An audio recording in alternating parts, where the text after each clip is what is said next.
ओम नमो भगवते वासुदेवाय नमः। 13वां अध्याय, माघ महात्मा का 13वां अध्याय। विष्णुदूत से अन्य प्रश्न पूछने की आज्ञा पाकर विकुंडल ने कहा, हे देव, गंगाजल के समान अमृत रूपी आपके वचनों का श्रवण करके मैं कृत्य कृत्य हो गया हूँ। धर्मशास्त्रों ने सत्य ही कहा है कि सज्जनों के दर्शन मात्र से पापों और तापों का नाश हो जाता है। आपने अपनी ज्ञानपूर्ण बातों से मेरे अज्ञान और संदेह का नाश किया है, तथापि मुझे एक कष्ट से और मुक्त करने की कृपा करें। मेरे बड़े भाई को नरक से मुक्ति दिलाने का कोई उपाय बतलाने की कृपा कीजिए।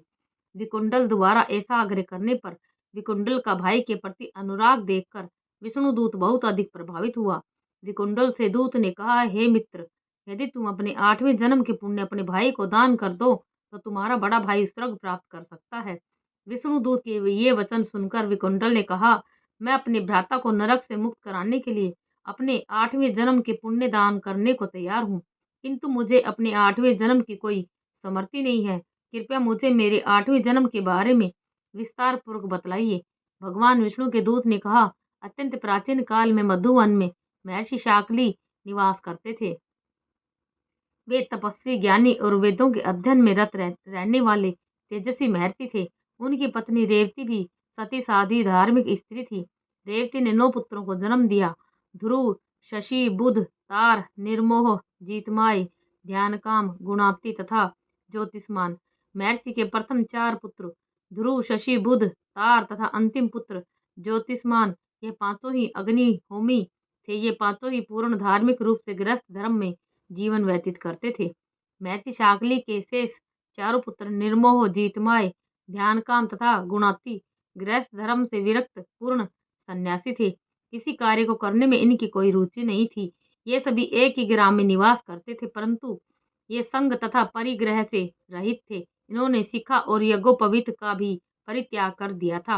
ये चारों ही स्वर्ण तथा साधारण पत्थर को एक समान समझते थे। चाहे जिस वस्तु से शरीर को आच्छादित कर लेते थे और चाहे जहां बैठ जाते थे। संध्या काल में अपने घर आकर ये चारों ब्रह्म के चिंतन में लीन हो जाया करते थे।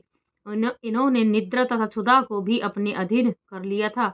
ये समस्त संसार को विष्णु रूप देखते थे तथा मौन रहकर भूमंडल का विचरण करते थे। इन्होंने काम, क्रोध, लोभ, मोह तथा अहंकार इत्यादि को जीतकर सांसारिक भोगों को त्याग कर अपने मन सहित समस्त इंद्रियों को वश में कर रखा था। इस प्रकार ये चारों भाई पूर्णतः वीतरागी जीवन व्यतीत कर रहे थे।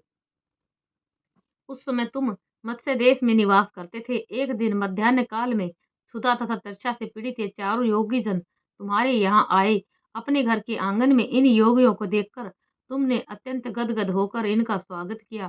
तुमने श्रद्धापूर्वक इनके चरणों को स्पर्श करके मधुर वाणी में निवेदन किया, हे महात्मने, आपके दर्शन पाकर आज मेरा जन्म और जीवन दोनों ही सफल हो गए। आपके दर्शन ईश्वर के दर्शन के ही समान है। इसके बाद तुमने उनके चरण धोकर चरणोदक को सिर पर धारण किया। ऐसा करते ही तुम्हारे जन्म जन्मांतर के पाप नष्ट हो गए। फिर तुमने उन सन्यासियों को उत्तम स्वादिष्ट पकवानों तथा मिष्ठानों का भोजन कराया। रात्रि में भी सन्यासियों ने तुम्हारे यहाँ विश्राम किया। उन्होंने संतुष्ट तथा प्रसन्न होकर अपने नियमानुसार रात्रि भर भगवत भजन किया। उस जन्म में उन सन्यासियों का स्वागत सत्कार तथा अतिथि सत्कार करके तुम्हें जितने पुण्य फलों की प्राप्ति हुई उनका कोई वर्णन नहीं कर सकता। विष्णुदूत ने उत्तम सन्यासियों की महिमा का वर्णन करते हुए कहा, सृष्टि के समस्त जीवों में मनुष्य को बुद्धिमान प्राणी माना गया है। मनुष्य में भी ब्राह्मण को श्रेष्ठ कहा गया है। ब्राह्मणों में विद्वान ब्राह्मण को कृत बुद्धि कहा गया है। कृत बुद्धियों में क्रिया करने वालों को श्रेष्ठ और ब्रह्मवादियों को सर्वश्रेष्ठ कहा गया है। ब्रह्मवादी तीनों लोक में श्रेष्ठ माने गए हैं, अतएव इनकी पूजा करना प्रत्येक मनुष्य का कर्तव्य धर्म है। अपने आप को 8वें जन्म में इसी प्रकार के 4 ब्रह्मवादियों की सेवा की थी।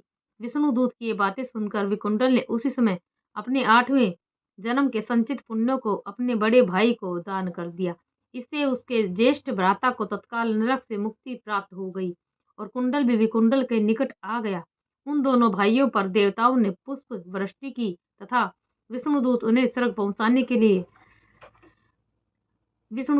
पहुंचाने के पश्चात दोनों भ्राताओं द्वारा पूजित होकर विष्णु लोक को लौट गया।